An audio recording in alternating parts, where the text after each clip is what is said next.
with me. So it's like, damn, this is super aligned with the level that I'm at right now. Yeah.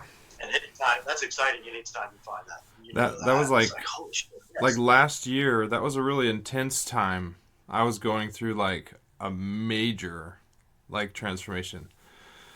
I Yeah, like I was I have periods of my life where I went in and out of like doing good and doing bad, and yeah, like but this time everything like clicked, and I got like started changing my diet, got heavy into meditation, started like every day just listening all day long nonstop to all these different people, Abraham Hicks, like what's his name, the British guy, Alan Watts, oh, um, Alan Watts, yeah, absolutely. Earl Nightingale, all these different people. And like it all just was clicking. I kept absorbing it and absorbing it and absorbing it, and like I couldn't stop. Absolutely. I know exactly what you mean. So, tell me a little bit about envisioning hope, and where that came from. I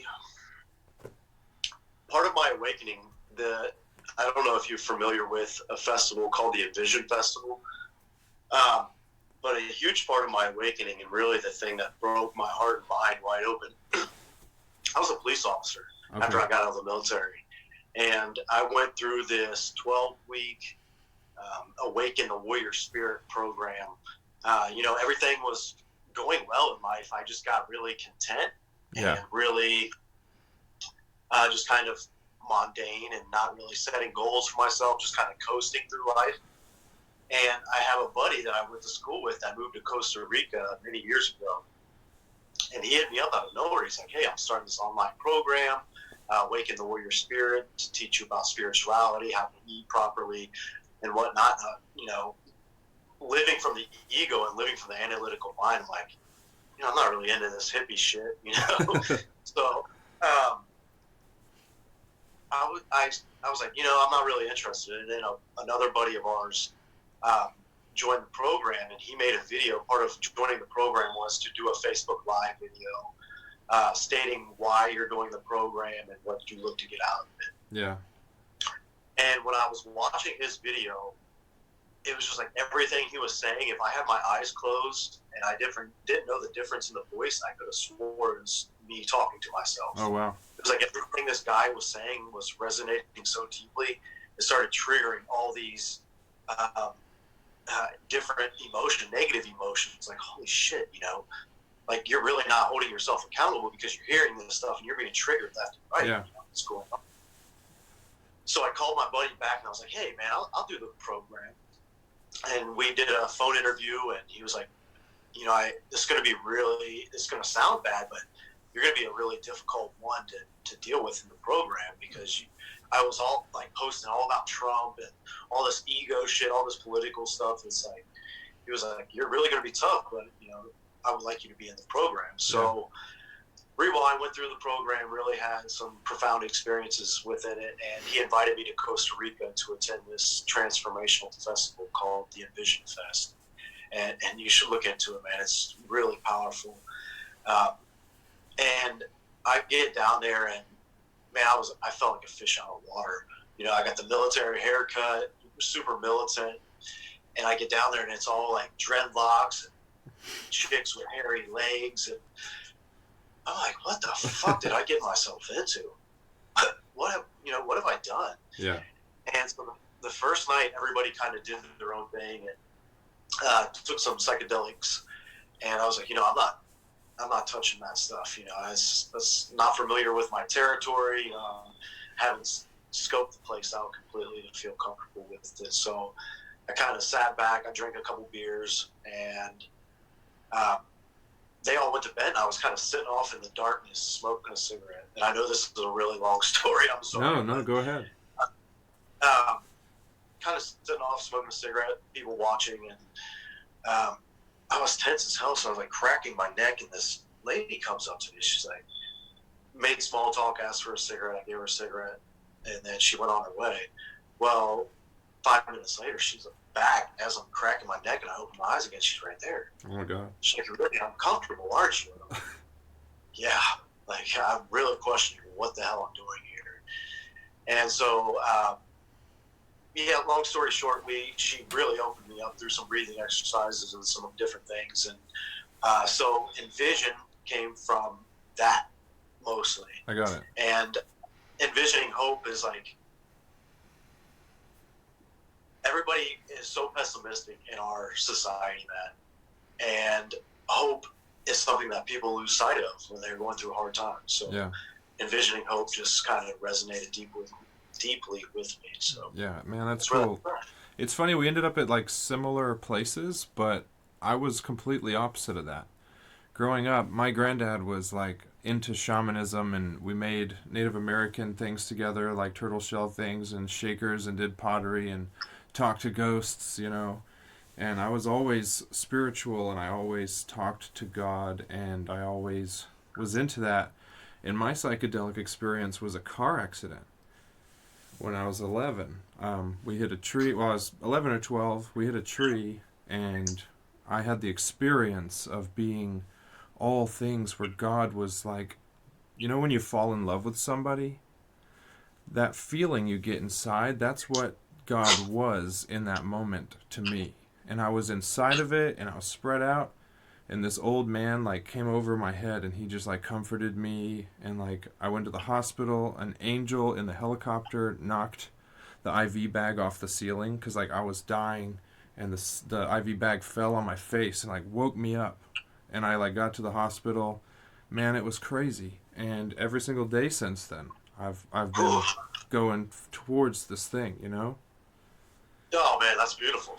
It was it's crazy. Like every night when I go to sleep and I close my eyes, I'm trying to sleep. If there's no sound on, I go through the car accident, and it like I go through it, and like it's part of my meditation a lot. There's a lot of lessons from that experience, and you know, I'm not really smart with all this stuff. I just learn a lot. You know, I never stop. I'm in a job where I can listen to it all day long, and like I'm not satiable, and I want to spread the things that I've learned through all my past traumas with everybody else. You know, Absolutely, brother. give somebody a leg up, maybe. Mm-hmm. So Absolutely. I just got a text that said Trump was just impeached. Is that That's so true? funny. I just said that. I don't know. I quit paying attention to that shit shortly after I came home from Envision Fest. I realized how toxic I had become, losing friends and not caring and not talking to certain family members. It's like, dude, what? Yeah. Over what? What are you doing, man? So I had an awakening that really changed my perspective. Yeah, I had a question actually. I posted on Facebook. I didn't get a lot of comments, but one person asked, you know, how could a cisgendered straight male shed that toxic masculinity, and how could they, you know, use that to excavate that negativity out and that toxicness out of their bodies, and how do they change that? And like, you know, what do you think? Well, awareness is the first thing, obviously. Um, Surrounding yourself with heart-centered men, um, and in situations like, for me, I live in a very conservative-minded area. I live in southern Ohio, so it's like the tip of the Bible Belt, if you will. Yeah.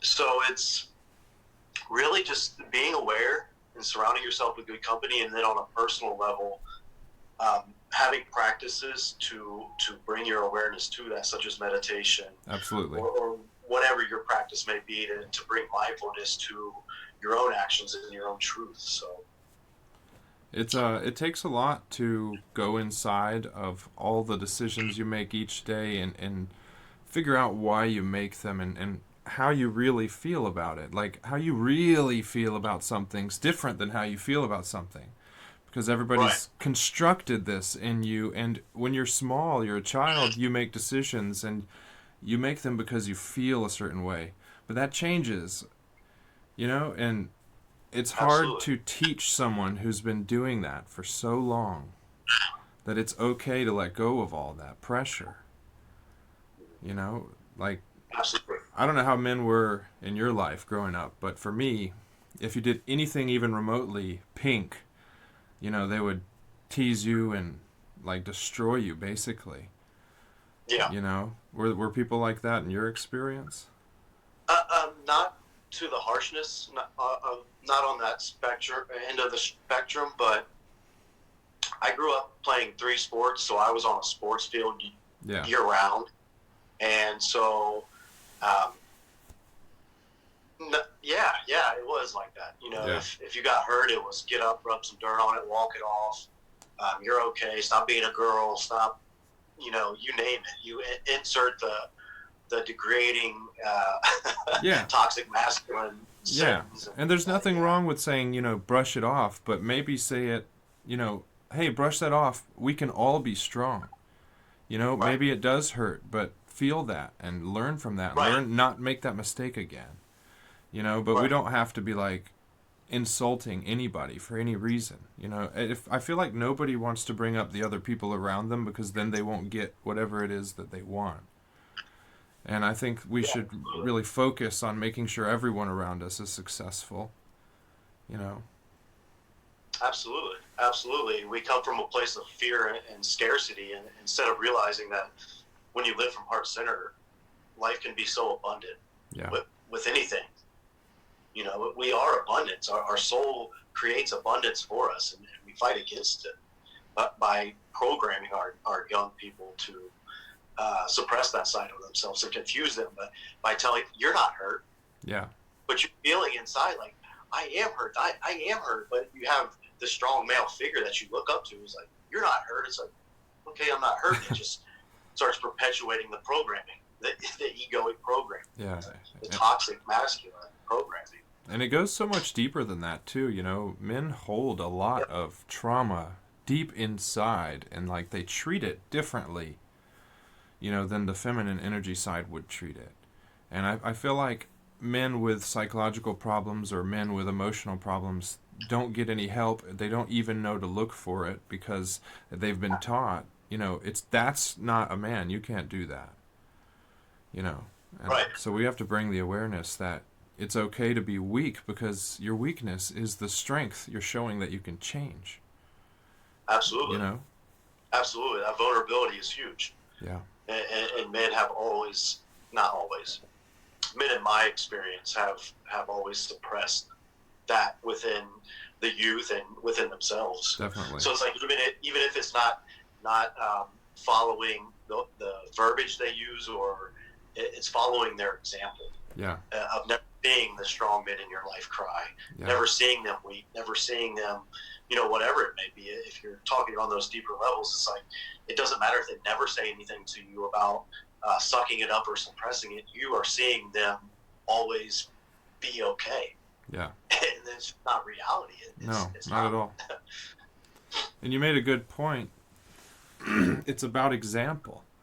It's not about really telling our kids anything other than this is what happened in my personal experience. We should let them have experiences and make mistakes and get hurt, get injured, get their hearts broken. We need these things to happen, but we shouldn't judge, we shouldn't control. We should just set a good example and be vulnerable ourselves and show them we can change and learn and that our ideas and our mindsets can change too. Because we're not any different than they are. We're still the same thing we were when we were that age. We just got taller. Right. So we have to have a good example that you don't just magically transform in the chrysalis of adulthood. You know, it's Yeah, we're absolutely. growing too, and we have to set that. Absolutely. And that's what working with youth that come through the court system. That's what a lot of times they come from homes that the parents aren't um, always thinking of their child's best interests. Yeah, So I always have to remind those that I work with is, listen, your parents are growing too. Your parents could be just as lost, if not more lost in this reality than you are. yep, You need to learn to give them grace. And, that's hard to teach teenage boys that have been fending for themselves because their parents haven't done anything for them, and it's like they have this attitude like, screw them. yeah, They haven't guided me. They've let me experience everything to my own detriment, not allowing and still like guiding in the right direction instead of showing them. And one thing I want to say too is, speaking of masculine energy is what is done to my daughter. We're speaking of our roles as little boys and looking up to men. In my experience with my teenage daughter, it was a huge thing as far as modeling consciously modeling what I wanted her to become. Mm-hmm. When I was living from ego and living from a competitive state of mind where you have to work harder than the next person if you want a leg up. And not that I had ill intentions, but that's just always what I knew. And instilling that in her, and her being an empath, and feeling the weight of that pressure, and feeling the weight of not making a mistake for fear of disappointment or fear of judgment from somebody that you look up to, it really did a number on her personality as far as being a perfectionist and having OCD when it comes to little things being perfectly in place. I always tell people the hardest part of my transition and my awakening, what isn't the awakening itself and finding out this new knowledge and making shifts within myself. It has been dealing and giving myself grace with the things that I caused for the first 30 years of my life, and really learning to give myself grace for the damage that I still see coming out today. I can't, a couple years of one thing doesn't erase 10 years of a child's life, so yeah, absolutely. And the masculine and feminine energies are embodied in both male and female, and I know you know that, but for whoever's watching, I don't want people to have the assumption that when we talk about masculinity, we're talking about just men. We're talking about more of a direct energy, more of a focal energy, where the feminine is the creative, free-flowing energy. Yeah, we're talking about the source of the energy itself, not any kind of gender. Absolutely. Yeah. Absolutely. And, I think that as men, too, in our recent past, we were hunters, and we look at everything as some sort of an object to gain. And if we can teach young people to not look at other people as if they're objects to gain, we really need to eliminate that, because no man should look at a woman and say, I want that should be mine. Instead, they should say, wow, their energy is perfect for me. And that's something that's really difficult to get rid of because of our society. But what are we going to do? We're just going to teach as best we can, right? Absolutely. Absolutely. So it starts with real people. It starts with us, you and I, making mistakes, figuring this stuff out. But we can do it. Absolutely. And mistakes are encouraged. Yep. Right? And it's how you learn. It's how you grow. You never learn anything from sitting on the sideline and watching others fail. Yeah, I agree. And I've been guilty of that. Going through trainings and the various things that I've done in my life, where there's been something that I've been unsure of. There's been times where I've sat back, watch 5 other people do it before I try it. Yeah. So just that fear of judgment and fear of failure. Yeah. It gets everybody. I mean, there's always this secret level of, I want to look good in front of all these people. Always, it's there. Even on YouTube, even as we speak, brother. Right. And growing up, there's this secret little ego part of you that sets up situations that you want to happen so that people can think that you're cool. Yeah. And that's crazy. Just be you, because whoever that is, that's always unique, and it's going to blossom into something amazing. But kids, they can't handle it, especially the way we're raising them. We need to help them identify as an entire universe, not as a single person. Absolutely. But well, cool, man. How about we end it, because this has been a really nice conversation. And absolutely, I forgot we were recording, man. Did you really? Oh, I did. I was mid-conversation. I was like, shit, did he press record or? Yeah, I did at some point. This is good shit. You got Palo Santo going? Oh yeah, brother. Good. Yes, sir. Well, that's awesome. I mean, is there anything else? You're awesome, man. Anything else you wanted to get into? Not this time. All right. I think we did a good job, man. I do too. Let me hang on. The screen went black. I want to make sure it doesn't turn this thing off. Okay, it's still going. Man, I'm really glad we finally got to talk.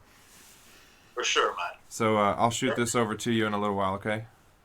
Okay. All right, thank you. I appreciate you, brother. Appreciate you too, buddy. We'll talk soon. Blessings, man. All right, love you. Love you too, man. Bye.